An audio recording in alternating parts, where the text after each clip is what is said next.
your service on the battlefield and beyond. Thanks, bro. All right, freaks and geeks, I'm Liam Cogan. This is the 3 Bravo podcast, and this is the Veterans Benefits Breakdown. Today we're going to be going over universal state veterans benefits. So I've done a couple of these state benefits podcasts. If you're watching it on YouTube, that's what it is. Even though it just looks like a video for you. I've been doing a couple of these state benefit breakdowns, and I realized mid-stream, mid-video that I need to kind of go into basically the groundwork of all state benefits, because they don't always wildly vary. There are a lot of staples, and I think having one video explaining all the staples, things that you're almost guaranteed to see in your state or very likely to, has a good bit of value. That way, anywhere you go, you know that, okay, I can at least expect to see this, that, and the other, and I can go to whatever, my local DMV and get a few things taken care of. So to kick that off, the very first universal state veterans benefit is state veterans homes. State veterans homes are essentially what they sound like. They're special care or nursing care level, skilled nursing long-term care facilities that veterans are entitled to go to. So it's not exclusively veterans. However, that is without question going to be the priority. And the priority for veterans who can use these long-term care units are going to be wartime veterans, service-connected disability veterans, people who genuinely need the help and have earned the service a great deal. So if you're if you're a family member, if you're, if you know anyone who has an older veteran in their family who's starting to move on in their oldness to need that level of care, that level of intensive care, skilled nursing, long-term care, this is going to be kind of what you're looking for. Now, there aren't a billion of these in every state. I know in Nevada there are 2, and it's the same as any other long-term care, nursing care kind of facility. It's not a given that you're going to get in. So with that level of competition, also these ones being of great value, okay, because in some cases you're not paying at all. In many cases you're not paying very much to take your veteran family member here. It's going to be hard to get into. So expect that. Get on a waiting list now, and then just understand that it's wartime and service-connected disability veterans first. But if you are in a situation in which you have a long-term care facility near you that isn't at maximum capacity, which a lot of these places are, you can even get spouses and sometimes Gold Star parents in as well. So spouse of veteran and Gold Star parents. So if your child or if your parent, your brother or sister died in combat, your parents and yourself are Gold Star families, your parents may be entitled to one of these state veterans nursing homes as well, or skilled nursing home, long-term care home. They all have different names. But it's something to note. It's a really expensive service, and to be able to get that to free or close to free is an incredible value for most. And if it's something doesn't apply to you, it might in the future. Just keep it in the backlog. Almost all states have them. Very likely every single state has them, and I will know that very, very soon. So the next benefit we're going to look at as far as universal benefits go, state veteran cemeteries. This is universal. Every state is going to have a state veteran cemetery. Just like every benefit on here, the results will vary. However, or I guess the specifics for this benefit will vary, but you'll have burial rights. You'll have plot, marker, burial of spouse, often at no cost or a reduced cost, and it'll be available regardless of disability rating. So this is something that every veteran is entitled to, disability rating or no. And honestly, it's something that I've considered. Right now, I have it in my will because I made it when I was still in the military in the teams with my buddies as a joke before we deployed that I'm going to be thrown off of Half Dome. If you're a park ranger and you're listening to that, just pretend you didn't hear it. But if that changes and I get a little more serious in my older age, this is something I would definitely consider. It's a great honor to be buried with so many heroes. It's a really great thing that our country does,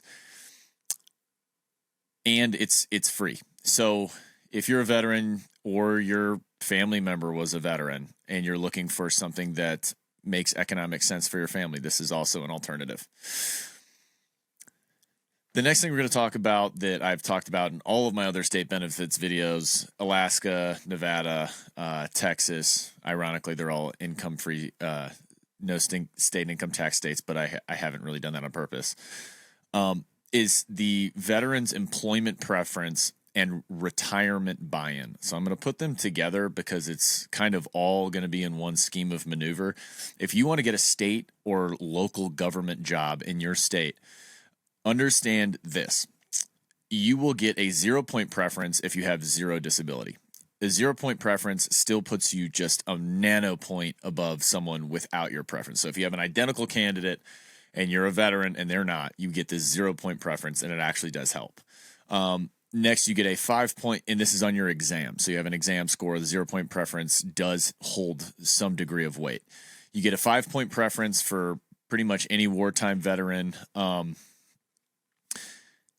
And you could be a wartime veteran with 0 service-connected disability. So you could have waived that disability, and you still get a 5-point preference for a state or local government job. And then you have a 10-point preference. This is for exams.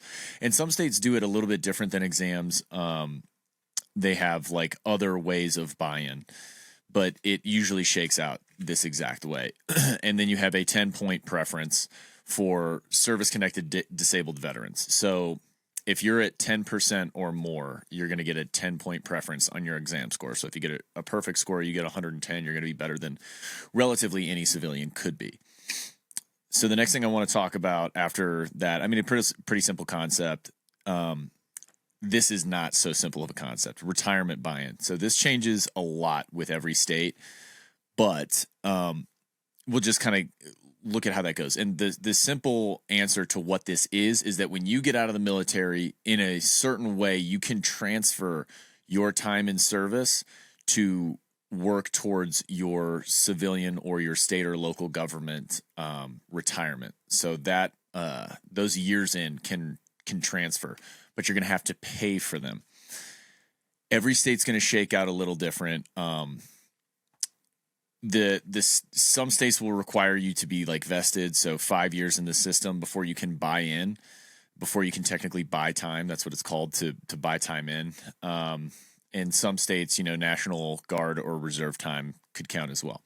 So by buying the time, you're paying a lump sum or you're taking like a payroll deduction to basically you're taking your salary, your years of military service, and interest depending on how long you wait to get in, and then you're buying into your program. This is going to be very state specific. Sorry to say that so many times, but here's I'll just give you like an example of a cost estimate formula for I believe this state was California. So to kind of get this sum, let's say you made, while you were in the military, you made $60,000 per year. You want to buy back 4 years of your service, and the contribution rate is 10%. So this is pretty typical for your states. It can be different. And you don't have interest because you apply right away. It's like you go straight from military to a state government job, so there's no interest. You apply right away. You had 4 years of service, $60,000. 10% contribution rate. So that's 10% of 60,000 times 4 years is $24,000.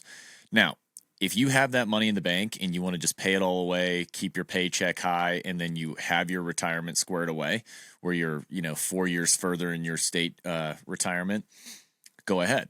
Or you can take a payroll deduction. Almost every state's going to work out in some similar manner to that.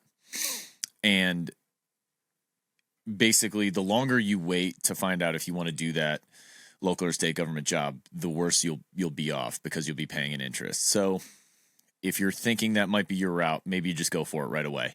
But once you pay into that retirement, you're paid in. So next thing is going to be a Veterans Business Outreach Center. So this is like descendant of the TAPS program. A lot of these military programs are all tied into each other, but VBOC, Veteran Business Outreach Centers, are SBA funded centers. So Small Business Association, that's a federal reaching association that looks over and governs small businesses. They have a lot to do with entrepreneurship, starting businesses, all that kind of stuff. Those are the same thing. But you have business training and mentorship, help with business plans, resume writing, access to federal contracts and assistance, and also local networking. So it's a pretty solid leg up. You'll probably meet some veterans in the process, meet some people in your town, maybe someone you'll actually be able to make friends with, and start moving the ball forward. If you're getting out, starting a business, it's not a bad place to start. As anyone will tell you, networking is what it is. It is for its in and of itself a net good as a small business owner. And there's no place where you can really go, yes, this is going to have some caveats, but there's really no place that you can go where your networking is completely wasted. So everyone's got a friend of a friend. If you're the most interesting person in the room, so be it. Be the most interesting person in the room. Go get some help with your business plan. Go get some help with federal contracting assistance. And these are going to be available in nearly every region of America. If you're living in a state like I do in Nevada, there are not going to be as many in the middle of the state because there aren't as many people there. But if you're living in a populated area, there will be a VBOC. And if there isn't, go to your SBA and request that there is one, and the SBA will probably point you in the direction of one or give you the benefit itself in-house. So state education benefits, these are definitely not universal, but there are so many of them. Tuitions, waivers, discounts, public universities and colleges. A lot of states will do this to promote that you go to college in your state that you move to when you get out of the military. You can also find tuition waivers, tuition fees, tuition assistance, all that kind of stuff for dependents in a lot of states. Just a really easy one to remember is in Texas, it's called the Hazelwood Act. There are a lot of different benefits that you can get as far as tuition waivers and discounts. A lot of these are going to be tied into disability, but some states like Texas, are just completely appreciating veterans. So before you go to school, and not before you use your GI Bill. So if you're going to use one of these state tuition, if you want to get your doctorate, right, the way to approach that in essentially every state is going to be VRE, GI Bill, state education benefits. So state education benefits are generally not going to be as good as either of those. And your VRE needs to be done first, okay, before you do anything, because VRE is based on, I say this all the time, people who listen to me at all 10 of you are so pissed right now because you had to hear this so many times, but VRE is to be done first, because to get into VRE, you have to look like someone who needs the program. If you've done your GI Bill and tuition assistance in your local state, and you have two different degrees, like, they're going to ask you, what do you need from us? You've gotten degrees and you've proven that they don't get you employed. So just do VRE first, VRE, GI Bill, and then tuition assistance. Sorry, not TA, but tuition waivers from your state, veterans benefits. So you have occupational licensing support. A lot of states will do this as well. They help you get into the front of the line when you're switching occupational licenses, like you were a realtor, a lender.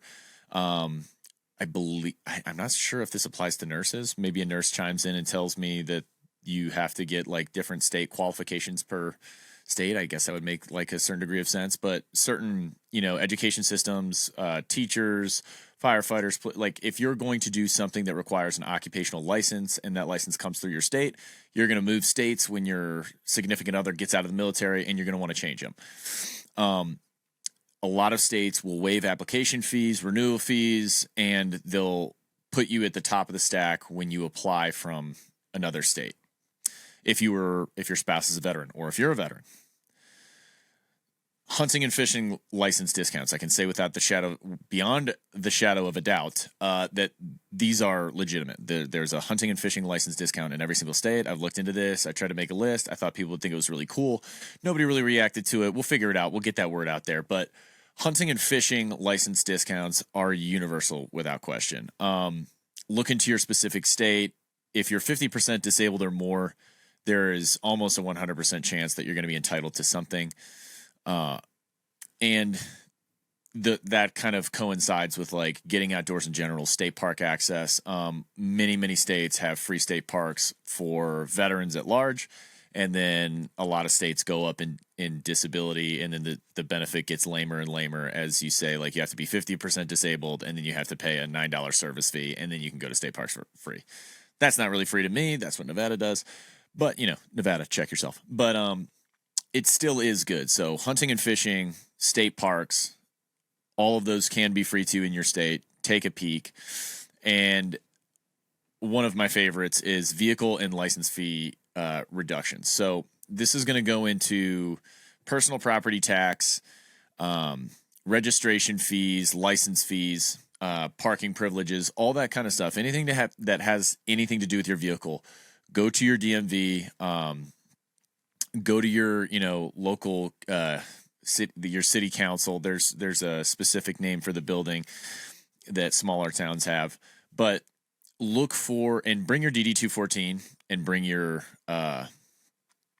disability records, okay? Because these are going to get your registration fees, your license fees. All these things are going to be either waived or they're going to be reduced prices, and you can get a veteran's license plate or what have you. There are a lot of benefits there. And for any of these things, if you don't feel like figuring out exactly what's going on with your state at large, shoot me a comment, because if you send a comment to this video and you say, please do this state, please do whatever state you live in, I will debrief your state next. Guaranteed.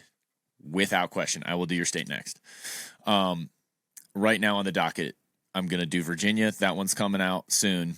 If it's already out, then send a message and yours is next. So property tax exemptions, that goes along with personal property, which would be like your vehicle, but you also have your actual property, your house. Some places don't do personal property tax. Virginia Beach, why are you doing that?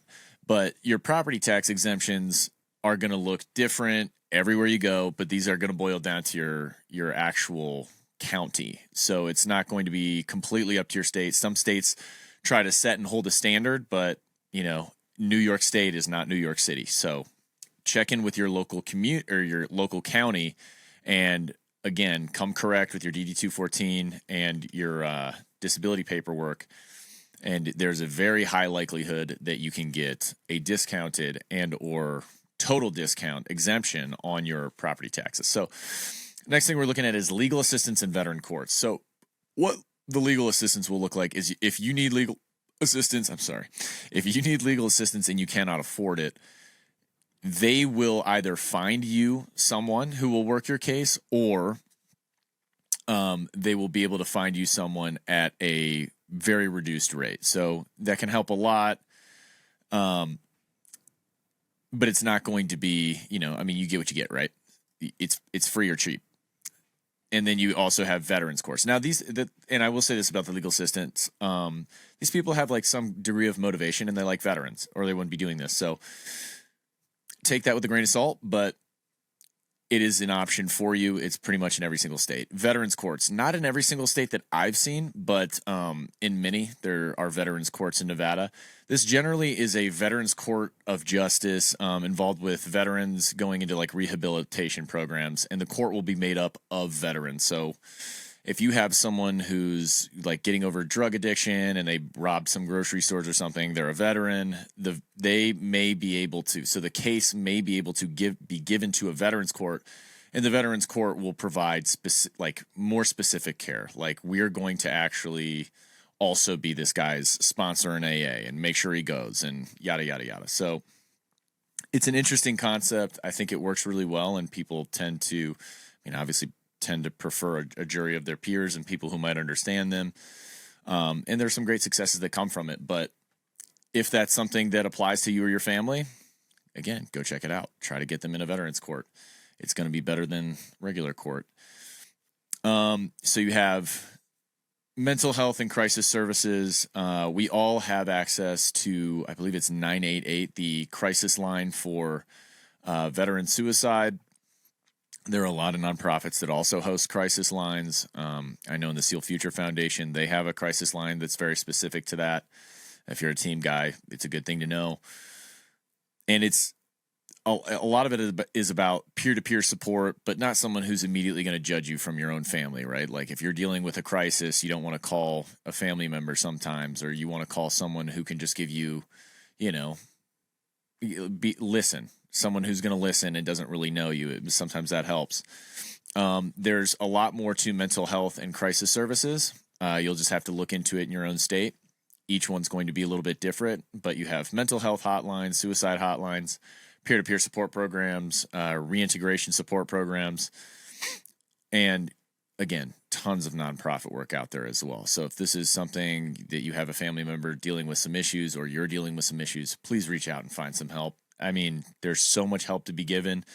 It's very difficult to find every single person who needs help. Please try to reach out to a friend, tell somebody you need some help, and help will be given. Really, it's an awesome community. And then we have the final pillar of your state veterans benefits programs, the State Veterans Affairs Office or the Commission. Each state is going to have this department, commission office, Veterans Affairs, whatever.